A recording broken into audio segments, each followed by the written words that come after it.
క్రైస్తవుడను నేనంటూ చెప్పుకుంటవు, క్రీస్తు మాట ఒక్కటైన లెక్క చేయవు. నేను నాదనే మాట మరువవెందుకో, నేను నాదనే మాట మరువవెందుకో, ఏది నీది కాదనేది ఎరుగవెందుకో, నీలో స్వార్థమెందుకో మనసా.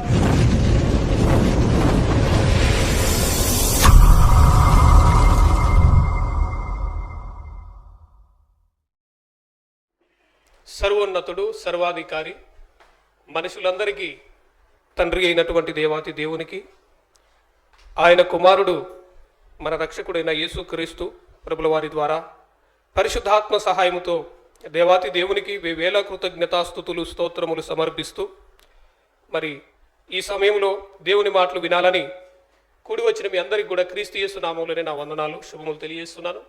దేవుని మాటలు విన్న మాటలు విడిచిపెట్టకుండా దాని ప్రకారం బ్రతుకుని సరిచేసుకొని దేవునికి ఇష్టముగా ఈ భూలోకంలో మనం బ్రతకాలి.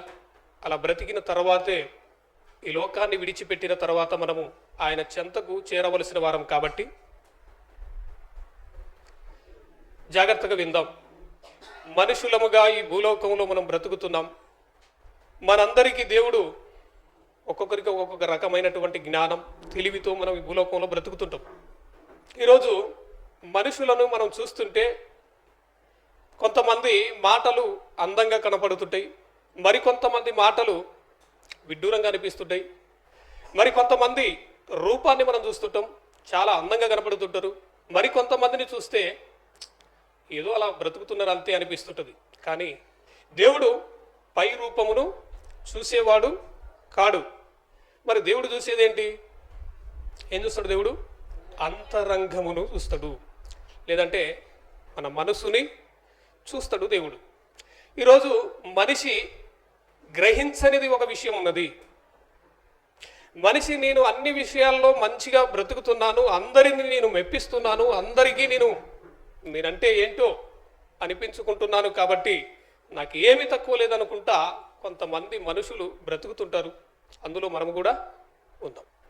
కాబట్టి మనకు తెలియకుండా మనల్ని మోసం చేస్తున్నటువంటి ఒక శక్తి మనలో ఉన్నది. ఎంతమంది తెలుస్తుంది? మనకు తెలియకుండానే మనల్ని మోసం చేస్తుంటుంది. ఏంటది? మనందరికీ తెలిసిన విషయమే, అది ఏదో కాదు, మన మనసు. అవునా?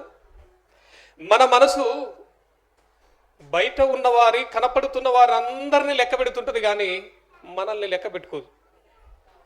మన మనసు ఎదుటి వాళ్ళు చేస్తున్న పనులన్నిటిని గమనిస్తూ లెక్కలేస్తుంటుంది, కానీ మనం చేసే పనులను మాత్రం లెక్కలోనికి తీసుకోదు. తీసుకుంటే ఎట్లా తీసుకుంటుందో తెలుసా? మనం చేసే పనులన్నీ రైట్, మనం చేసే పనులన్నీ రైటు అన్నట్టుగానే ఉంటాయి. అందుకోసమే బైబిల్లో ఒక మాట ఉంటుంది, ఒకని ప్రవర్తన తన ఎదుట యథార్థంగా కనపడుతుంటుందట, కానీ చివరికి అది ఎక్కడ చేరుతుందట? మరణమునకు దారి తీస్తుందట. అంటే తాను చేస్తున్న పనులన్నీ యథార్థంగానే కనిపిస్తుంటాయి. ఇప్పుడు మనల్ని మోసం చేస్తుందా లేదా మన మనసు? అవునా కాదా? మనకైతే యథార్థంగానే ఉంది, మరి చివరికి ఎందుకు మరణానికి చేరుతుంది అంటే మన తప్పులు, మన లోపాలు మనకు చెప్పదు. ఏంటి? మన మనసు మనకి చెప్పదు, కానీ ఎదుటి వాళ్ళ అందరికీ చూపిస్తుంటుంది. ఈ కనిపించని మనసు, దీని గురించి ఎవరైనా ఆలోచన చేసిరా? ఎవ్వరు ఆలోచన కూడా చేయరు. ఏమైనా కనపడుతున్న దానికోసమే ఆలోచిస్తాం తప్ప కనపడని మనసు మనలో ఉన్నది. ఆ మనసే మనల్ని నడిపిస్తుంది. ఆ మనసే మనల్ని చివరికి మరణానికి దారి తీస్తుందన్న విషయాన్ని మనం మనసులో పెట్టుకోకుండా బ్రతుకుతుంటాం మనం. అందుకోసమే దేవుడు పుట్టించేటప్పుడు ఏమన్నా మనసు చెడిపోయిన మనసులు ఏమైనా పుట్టించిండా? ఎలా పుట్టించిండు మనల్ని? దేవుడు మనందరిని ఎలా పుట్టించిండు అని అంటే, దేవుడు నరులను యథార్థవంతులుగా పుట్టించిండు. ప్రసంగి గ్రంథంలో మనం చూస్తాం. ఒకసారి చూడండి, 7వ అధ్యాయం 29వ వచనం ఒకసారి చదవండి. ఇది ఒకటి మాత్రము నేను కనుగొంటిని, ఏమనగా దేవుడు నరులను యథార్థవంతులుగా పుట్టించెను, కానీ ఎవరు కల్పించుకున్నారు? వివిధమైనటువంటి తంత్రములు, అంటే రకరకాలైనటువంటి పద్ధతులు, కులాలు, మతాలు, ఇంకా చెప్పాలంటే భేదాలు. అంటే ఏ భేదం? ఆస్తిలో కానీ, హోదాలో కానీ, మాటలో కానీ, ప్రవర్తనలో కానీ రకరకాలైనటువంటి భేదాభిప్రాయాలను కలిగించుకొని మనిషి ఏమైపోయాడు? మనసు ఏమైంది? చెడిపోయింది. మనసు చెడిపోయింది. ఈ చెడిపోయిన మనసు బాగుపడాలి. మనం అందరం అనుకుంటాం, ఈ మనిషి మారితే బాగుండు, ఈ మనిషి చేస్తున్న పనులన్నీ మానేసి చర్చికి వస్తే బాగుండు, ఈ మనిషి దేవుని మాటలు వింటే బాగుండని చెప్పి మనం అనుకుంటాం. కానీ ఆ మనిషి మారాలంటే ఆ మనిషిలో ఏం మారాలి? మనసు మారాలి. మనసు మారకుండా ఆ మనిషిని మనం ఎంత కోరుకున్నా ఏ ప్రయోజనం ఉండదు. కాబట్టి ఈరోజు మనం ఆలోచన చేద్దాం. దేవుడు నరులను యథార్థవంతులుగా పుట్టిస్తే ఈ నరులు ఏమైపోయారట? వివిధమైన తంత్రములు కల్పించుకొని చెడిపోయిన ఈ మనుషులను దేవుడు చూసి వీళ్ళని మరలా బాగు చేయాలని, వీళ్ళ మనస్సాక్షిని మరలా పవిత్రపరచాలని, వీళ్ళ మనసులో ఉన్నటువంటి కల్మషాన్ని తీసేయాలని ఎవరు పంపించుడు? తన ప్రియ కుమారుడైన యేసుక్రీస్తు ప్రభుల వారిని ఈ లోకానికి పంపిస్తే, యేసుక్రీస్తు ప్రభుల వారు ఈ భూలోకంలోనికి వచ్చిన తర్వాత ఆయన 30 సంవత్సరాలు జీవించి 30వ సంవత్సరం బాప్తిస్మం తీసుకొని 3.5 సంవత్సరాలు బోధ చేసినట్టుగా మనము దేవుని వాక్యంలో చూస్తాం. ఆయన మొట్టమొదట బాప్తిస్మం తీసుకొని సువార్త ప్రకటించటం స్టార్ట్ చేసిన మొట్టమొదట ఏమని స్టార్ట్ చేసిన ఆయన? ఏమని? ఒకసారి మత్తయి సువార్త 4వ అధ్యాయం 17వ వచనాన్ని చదవండి. ఎప్పటి నుండి ఆయన బాప్తిస్మం తీసుకొని ఆయన మొదలుపెట్టినప్పటి నుంచి ఏమని మాట్లాడుతున్నాడు? పరలోక రాజ్యము సమీపించి ఉన్నది గనుక మారు మనసు పొందుడని చెప్పుచు ప్రకటింప మొదలుపెట్టిండు. ఏం మార్చుకోమని? చెడిపోయింది. ఏంది? మనసు చెడిపోయింది. దేవుని రాజ్యం మీ చెంతకు వచ్చింది, మనసు చెడిపోయింది. కాబట్టి చెడిపోయిన మీ మనసుని మార్చుకోండి. అవకాశం యేసుక్రీస్తు ప్రభుల వారి ద్వారా దేవుడు మనకిచ్చినటువంటి అవకాశం. కానీ ఈ లోకంలో బ్రతుకుతున్న మనం ఏం మార్చుకుంటాం? మనం మార్చుకుంటే ప్రస్తుతం రంగులు మార్చుకుంటాం, బట్టలు మార్చుకుంటాం, ఇంకా బండ్లు మార్చుకుంటాం, ఇంకా వివిధమైనటువంటి మనకు అవసరతలు ఉన్నాయి, మనకు నచ్చని ఏదైనా ఉంటే వాటన్నిటిని మార్చుకుంటాం తప్ప ఏం మార్చుకోం? మనసు మార్చుకోం. చాలామంది ఇండ్లు కూడా మార్చుకుంటారు. ఏం చేస్తారంటే, ఈ ఇంట్లో ఏదైనా కొన్ని ఇబ్బందులు, కొన్ని కష్టాలు, నష్టాలు వచ్చినప్పుడు వాళ్ళు ఏం చేస్తారంటే ఎవరో ఒక వ్యక్తి దగ్గరికి వెళ్తే వాడంటాడు, మీ ఇంట్లో దోషం ఉంది, మీ ఇంటికి ఎవరో శాతపడి చేసిరు, మీ ఇల్లుని మీరు ఈ ఇంట్లో ఉండకూడదు అంటాడు. అనగానే ఏమనిపిస్తుంది? అమ్మో అవును నిజంగానే మొన్ననే మా ఆయన చచ్చిపోయిండు, ఇక ఆ తర్వాత మా ఊరికి బాగలేదు, ఇంకా ఇల్లు ఉంటే ఏమవుతుంది, ఇక చాలా ప్రమాదం ఏర్పడుతుందని చెప్పేసి వాని మాటలు నమ్మి ఆ ఇల్లు నమ్ముకొని తర్వాత గుడిసేసుకుని అయినా బ్రతకడానికి ఇష్టపడుతుంటాం. కానీ ఏం మార్చుకోం మనం? మనసు మార్చుకోం, కానీ మన ఇల్లునైనా మార్చుకుంటాం. అంటే మనిషి మార్చుకోవలసింది ఏంటో మన ప్రభువైన యేసుక్రీస్తు ప్రారంభముననే చెప్పిన మాట ఏంటి? మారు మనసు పొందండి, మారు మనసు పొందండి, మనసు మార్చుకోండి, మనసు మార్చుకుంటే దేవుని రాజ్యం మీదే అని ఆయన చెప్పినప్పుడు ఈ లోకంలో ఇప్పటి వరకు జరుగుతున్న పరిస్థితులు ఏంటి? మనసు మార్చుకున్న వారు ఎవరైనా ఉన్నారా? నిజంగా మనసు మారిన వారు వారి బ్రతుకు ఎలా ఉండాలి? దేవుని మాటలు స్వీకరించే మనసు ఉండాలి. కానీ చాలామందికి దేవుని మాటలు గిట్టవు. మంచి మాటలు మేము పెద్ద పెద్ద వాళ్ళమని చెప్పుకునే వాళ్ళు కూడా దేవుని మాటల కాడికి వస్తే వాళ్లకు నచ్చదు. కారణం ఏంటంటే మనసు ఇంకా మారినట్టుగా నటిస్తున్నారు తప్ప మారలే. మనసు మారలేదు. అందుకోసమే ఒక వ్యక్తి, ఒక కవి ఒక పాట రాసిండు. నిజంగా ఆయనకు మనసు గురించి అర్థమైంది. చాలామందికి ఈ లోకంలో అందరం బ్రతుకుతుంటాం, కానీ మనసును గురించి ఆలోచించేవారు ఎవరు ఉండరు. కానీ ఒక వ్యక్తి, అతడు మరి అన్యుడేనో ఎవరు మొత్తానికి తెలియదు, నాకు తెలిసి అన్యుడే. అన్యుడే ఉంటాడు ఆ వ్యక్తి. ఆ వ్యక్తి ఒక పాట రాసుకున్నాడు, మనుషుని గురించి పాట రాసి ఆయన పాడుతున్నప్పుడు ఆ పాట నేను విన్నా. చాలా అద్భుతంగా అనిపించింది, చాలా బాగా అనిపించింది. నేను కూడా పాడాలనిపించింది. కానీ ఆ పాట మనం పాడుకోవడానికి అవకాశం లేకుండా ఉంది. అంటే ఆ చరణాలు అవి కొన్ని వాళ్ళకు సంబంధించినవి పెట్టుకురు కాబట్టి మనం పాడుకోలేకుండా ఉంది. అది వాస్తవానికి అది మనసుకు సంబంధించిందే పాట.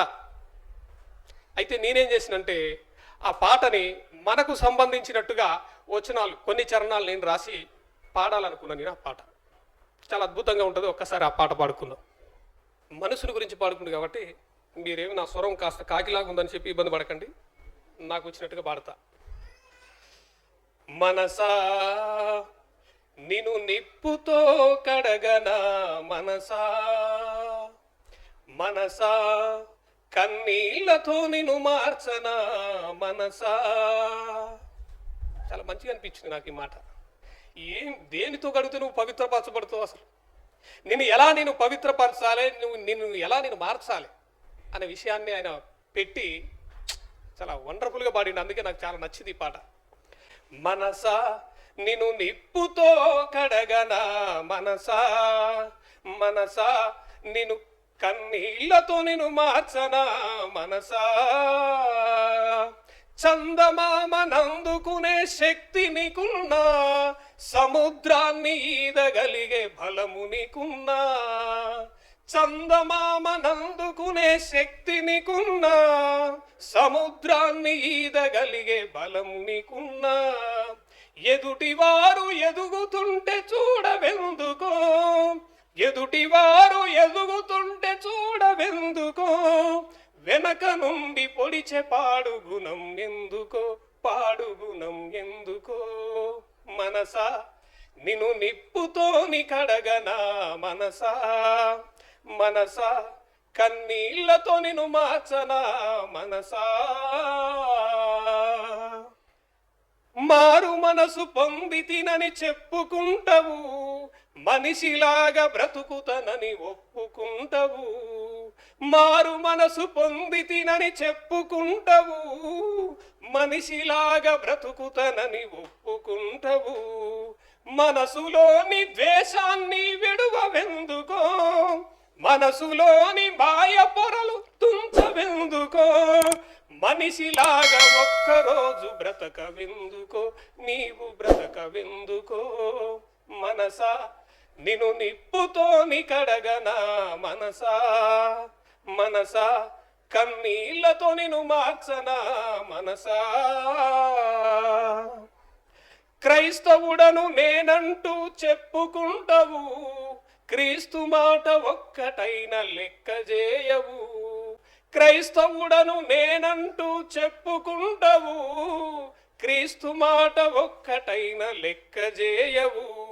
నేను నాదనే మాట మరువవెందుకో, నేను నాదనే మాట మరువవెందుకో. ఏది నీది కాదనేది ఎరుగవెందుకో, నీలో స్వార్థమెందుకో. మనసా నిన్ను నిప్పుతోని కడగనా, మనసా మనసా కన్నీళ్లతో నిన్ను మార్చనా, మనసా. చాలా అద్భుతంగా నాకు అనిపించింది. మీకైతే ఎట్లుందో నాకు తెలియదు, కానీ ఏం కొట్టద్దు తల్లి, చప్పట్లు ఏం కొట్టద్దు. మనసు దేనితో కడిగితే పవిత్రపరచబడుతుందో మనకు అర్థం కావాలి. దేవుని వాక్యం ఏమంటదంటే, నా మాట అగ్ని వంటిది కాదా, ఉందా లేదా మాట? దేవుని మాట ఎలాంటిదట? అగ్ని వంటిది. మన మనసు కడగబడాలంటే ఎవరి మాటలతో కడగబడాలి? దేవుని మాటలతో. ఆ దేవుని మాటలు మాట్లాడుతున్నప్పుడు స్వీకరించే మనసు మనకుందా? వినటం మట్టుకే వింటాం తప్ప ఇక దాన్ని అంతా తీసుకొని దాన్ని ఆచరణలో పెట్టి నడవాలంటే చాలా కష్టం. ఎన్ని మాటలు విన్నామో, ఎన్ని మాటలు వినుకుంటూ వస్తున్నామో మనము, కానీ ఈ మనసుని మార్చుకునే ప్రయత్నం ఎప్పుడూ చేయలేకపోతున్నాం. మనం మారాలి. మనసు మారకపోతే నిజంగా ఎన్ని సంవత్సరాలు వచ్చి ఇక్కడ కూర్చున్నా, ఎన్ని మాటలు విన్నా ఏ ప్రయోజనం అంటూ మనలో లేదు, ఏ లాభం మనకు ఉండదు. దేవుడు కోరుకుంటున్న విషయం ఏంటో తెలుసా? మనసు మార్చుకొని మనసు కలిసిన వారిగా మీరు బ్రతకాలి. ఏం కలవాలి? ఇక్కడ కూర్చున్న వాళ్ళందరి మనసు కలిసే ఉన్నాయా? మనందరి మనసులు కలిసి ఉన్నాయా? మీకు విషయం చెప్పనా, మనసు ఎవరి మనసు వారికే ఉంటుంది తప్ప ఒకరి మనసు ఒకరికి ఎప్పటికీ ఎవరికి అర్థం కాదు. ఇప్పుడు మీ మనసులో ఏముందో నాకేం తెలుసుదా? పోనీ తెలిసిందనుకో, మీ మనసులో ఏం జరుగుతుందో నాకు తెలిసిందనుకో, ఏం జరుగుతుందంటే చెప్పరా? ఏది వాక్యం చెప్పమంటే పాటలను రాసుకొచ్చి పాడుతూ ఉండి ఏం పాడతావు కానీ ఏదో చెప్పు, ఫస్ట్ చెప్పి వెళ్ళిపోయి ఇడికెళ్ళి అన్నట్టుగా మీరు చూసిరు అనుకో, మీ మనసులో అనుకుంటున్నారు అనుకో, ఇక నేను ఉంటానా ఇక్కడ? ఇక వీళ్ళ మనసులో నాకు ఇట్లాంటి స్థానం ఉన్న తర్వాత నేను ఉంటానా? పారిపోతా.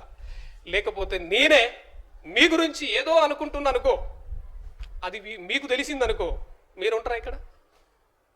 మన మనసులు ఒకరితో ఒకరికి తెలియవు. మీ మనసులో ఏముందో నాకు తెలియదు, నా మనసులో ఏముందో మీకు తెలియదు. కానీ దేవుడు ఏమన్నాడు తెలుసా? మీరందరూ ఏక మనసులై ఉండాలి, ఒకే మనసు కలిగి బ్రతకాలి మీరు. ఎందుకు అనంటే మనం అందరం ఎవరు? ఒక కుటుంబం. ప్రభు చెప్పిండు మీరందరూ ఏక శరీరం, అంటే ఒక శరీరానికి మనం అందరం అవయవములం. కాబట్టి మీలో ఏముండాలి?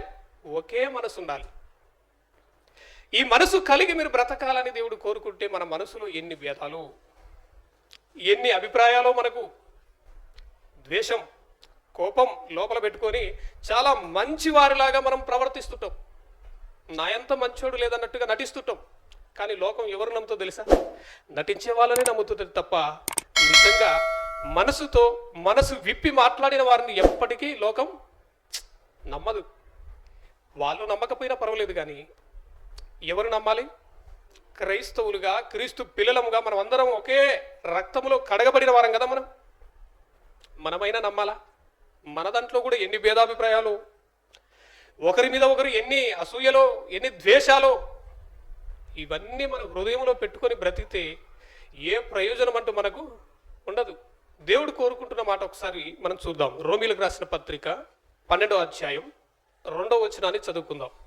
మీరు ఈ లోక మర్యాదను అనుసరింపక ఉత్తమమును అనుకూలమును సంపూర్ణమై ఉన్న దేవుని చిత్తమేదో పరీక్షించి తెలుసుకొనున్నట్లు ఏం మారాలి? మనం దేవుని చిత్తాన్ని గుర్తించాలంటే మనలో ఏం మారాలి? మరి ఇప్పటిదాకా మన మనసు మారలేదంటే మనకు ఏం జరగలేదు? దేవుణ్ణే గుర్తించలేదు, ఇంకా ఆ దేవుని చిత్తాన్ని మనం ఎరగట్లేదు. ఇంకా మీ మనసు మారి నూతన మగుట వలన రూపాంతరము చెందుడి, లేకపోతే రూపాంతరం పొందుడి. అంటే రూపాంతరం పొందటం అంటే మారాలి. ప్రస్తుతం నీకున్నటువంటి కల్మషమైనటువంటి మనసు మారాలి. మారిన ఆ మనసుతో నీ ముఖ కళలో ఏమొస్తుందో తెలుసా? రూపాంతరం. నిజంగా మనిషి మనసులో ఏముందో కొన్నిసార్లు ముఖంలో మనకు కొన్ని కనిపిస్తుంటాయి లక్షణాలు. పర్ఫెక్ట్గా అయితే చెప్పలేము. మనిషి బాధపడుతుండా, ఏదైనా ఒక మాట మనం మాట్లాడినప్పుడు ఆ మాటకు తను ఎలా స్పందించిందని మనం కొన్నిసార్లు ముఖం చూసినప్పుడు అర్థమవుతుంటుంది. అంతేనా కదా? అదేవిధంగా మన మనసు మారితే, దేవుని చిత్తాన్ని తెలుసుకుంటే మనము రూపాంతరము చెందుతాం. మన ముఖ కౌలిలో కనబడుతుంటుంది. కాబట్టి మనసు మారకుండా మనసుని దాచిపెట్టేసి, మనసుని గంప కింద పెట్టేసి మనము దేవుని మాటలు వింటూ మేము పరిశుద్ధులమని చెప్పుకుంటే ఏ ప్రయోజనం మనకు ఉండదు. ప్రస్తుతం ఈ రోజుల్లో జరుగుతున్నది అంతా ఇదే. కానీ ఒక్కసారి దేవుని మాటలు మనం చూస్తే ఏమన్నాడు? ఇప్పుడు దేవుని చిత్తాన్ని మనం ఈ లోక మర్యాదను విడిచిపెట్టాలి, దేవుని చిత్తాన్ని పరీక్షించి తెలుసుకోవాలి. అలా తెలుసుకోవాలంటే మన మనసు మారాలి. 16వ వచనం చదవండి ఒకసారి. ఏడ్చే వారితో ఏడువుడి, ఒకనితో ఒకడు ఉందా ఈ మనసు మనకు? మన తోటి సహోదరులు ఇబ్బందులోనో కష్టంలోనో ఉన్నప్పుడు ఏడ్చే వారితో ఏడ్చిన రోజులు మనకున్నాయా? ఎన్ని సంవత్సరాలు ఇప్పుడు మనం ప్రభులోనికి వచ్చి చెప్తాం, మనం సీనియర్ 20, 30, 10, 15 ఎంతైనా చెప్తాం. కానీ తోటి సహోదరులతో కలిసి మనసు కలిసిన వారమై ఏ ఒక్కరోజైనా బ్రతికినావా? ఒక్కరోజు. నిజంగా దేవుడు కోరుకుంటున్నటువంటి మాటలు ఏంటంటే, మీరు ఒకరితో ఒకడు మనసు కలిసిన వారై ఉండండి, ఏడ్చేవాడితో ఏడవండి, ఇంకా ఎచ్చు వాటి యందు మనసు ఉంచక అది తగ్గు వాటి అందే ఆసక్తి కలిగి మనం బ్రతకాలి. చివరిగా నేను ఒక్క మాట చెప్పి ముగిస్తాను, నా టైము దగ్గర పడుతుంది కాబట్టి. నేను పేతురు రాసిన మొదటి పత్రిక 1వ అధ్యాయం 13వ వచనాన్ని చదువుకుందాం. కాబట్టి మీ మనసు అను నడుము కట్టుకొని నిబ్బరమైన బుద్ధి గలవారై యేసుక్రీస్తు ప్రత్యక్షమైనప్పుడు మీకు తేబడు కృప విషయమై సంపూర్ణ నిరీక్షణ కలిగి ఉండుడి. ఏం కట్టుకోవాలి మనం? ఏం కట్టుకోవాలి? మీ మనస్సు అనే నడుము కట్టుకోండి అన్నాడు. ఎందుకంటే ఇది పారిపోద్ది. నిజంగా మన మనసు, మనం ఇక్కడే ఉంటాం, మన మనసు ఎక్కడో ఉందా లేదా? కొన్ని పరిస్థితులలో మనం ఇక్కడే ఉంటాం, కానీ మన మనసు ఎక్కడో ఉంటుంది. చెప్పబడుతున్న మాట విన్నట్టుగా చూస్తుంటాం తప్ప మన మనసు ఎక్కడెక్కడో తిరుగుతుంటుంది. అందుకోసమే అన్నాడు, మీ మనసు అనే నడుముని కట్టుకోండి. మీ మనసు అనే నడుముని కట్టుకొని నిబ్బరమైన బుద్ధి గలవారై ఆయన ప్రత్యక్షత కొరకు మనం ఏం చేయాలి? ఎదురు చూడాలి, నిరీక్షణ కలిగి ఉండాలి. ఈరోజు ఈ మనసుని గురించి ఆలోచన చేసిన వారే లేరు. చాలా తెలుసుకోవాల్సినటువంటి విషయాలు. నిజంగా దేవుడు మన నుంచి ఏం కోరుకుంటున్నాడంటే మనసు మారాలి, మనసులో రావాలి మార్పు. బ్రతుకులో మార్పు వస్తే ప్రయోజనం ఏం లేదు. డబ్బులు వచ్చినప్పుడు బ్రతుకు మారుతుంది. ఈరోజు నడుచుకుంటూ తిరిగే వాళ్ళు రేపు బండ్లు కొనుక్కొని తిరగవచ్చు. ఈరోజు చినిగిపోయిన బట్టలు వేసుకునే వారు రేపు పొద్దున ఏం చేయొచ్చు? డబ్బులు వస్తే మంచి మంచి బట్టలు వేసుకొని తిరగవచ్చు. కానీ ఏం మారాలి మనలో? మనసు మారితే అది దేవుడు ఇష్టపడుతుంది. ఆ మనసు కావాలి దేవునికి. అందుకే చివరికి ఒక మాట చూడండి, 3వ అధ్యాయం 8వ వచనం చదవండి. ఇదే పేతురు రాసిన మొదటి పత్రికలోనే చివరికి చెప్తున్నాడు. చివరికి సహోదరులారా, చివరికి మీరందరూ ఏక మనస్కులై ఒకరి సుఖ దుఃఖముల యందు ఒకరు పాలుపడి సహోదర ప్రేమ గలవారును కరుణాచిత్తులను వినయమైన మనసు కలిగి దేవుడు కోరుకుంటున్నది. మన నుంచి కోరుకుంటున్నది దేవుడు. మనసు మారాలి. ఆ మారిన మనసు ఎలా ఉండాలో తెలుసా? ఒకరితో ఒకరు ఏమన్నాడు ఇక్కడ? మీరందరూ ఏక మనస్కులై ఒకరి సుఖ దుఃఖముల యందు ఒకరు పాలు కలిగి ఉండాలి మనం. కానీ ఇది ఇప్పటికి జరిగిందా? మీరు చెప్పండి, జరిగిందా? ఇది ఇంకా జరగలే. ప్రస్తుతం మాటలు నేర్చుకున్నాం, ఏదో 4 మాటలు వింటున్నాం, బ్రతుకుతున్నాం తప్ప ఈ విషయం మనలో జరగలే ఇంకా. కానీ దేవుడు కోరుకుంటున్నది ఏంటంటే మనసు మారాలి. ఆ మారిన మనసుతో మీరు ఏక మనస్కులై ఉండాలి. మొదటి సంఘంలో అట్లానే ఉన్నారా? మొదటి సంఘంలో ఎట్లున్నారు? 5వ అధ్యాయం అపోస్తల కార్యములు ఒకసారి చూడండి, చివరికి ముగించుకుందాం. ఇక 5:12 అనుకోండి ఒకసారి చూడండి. ప్రజల మధ్య అనేకమైనటువంటి సూచక క్రియలను మహత్కార్యములను అపోస్తుల చేత చేయబడుచుండెను. మరియు వారందరూ ఏ మనస్కులై? ఏక మనస్కులై సొలొమోను మంటపములో వాళ్ళందరూ ఒక మనసు కలిగి ఉన్నారట. మొదటి సంఘం ఇది. ఈరోజు అప్పటి నుంచి ఇప్పటి వరకు ఏక మనసు కలిగినటువంటి సంఘం ఎక్కడైనా కనపడుతుందా? ఒక్క మనసు అంటే ఒకరిని ఒకరు ప్రేమించే తత్వం, ఒకరి సుఖ దుఃఖముల యందు ఒకరు పాలు పొందుకునేటువంటి మనసులు ఈ లోకంలో ఉన్నారా? ఇంకా ఆ స్థితికి మనం రావాలి. ఆ స్థితికి మనం వచ్చినప్పుడే మన బ్రతుకు ఒక అర్థం ఉంటుంది, మన భక్తికి ఒక అర్థం ఉంటుంది.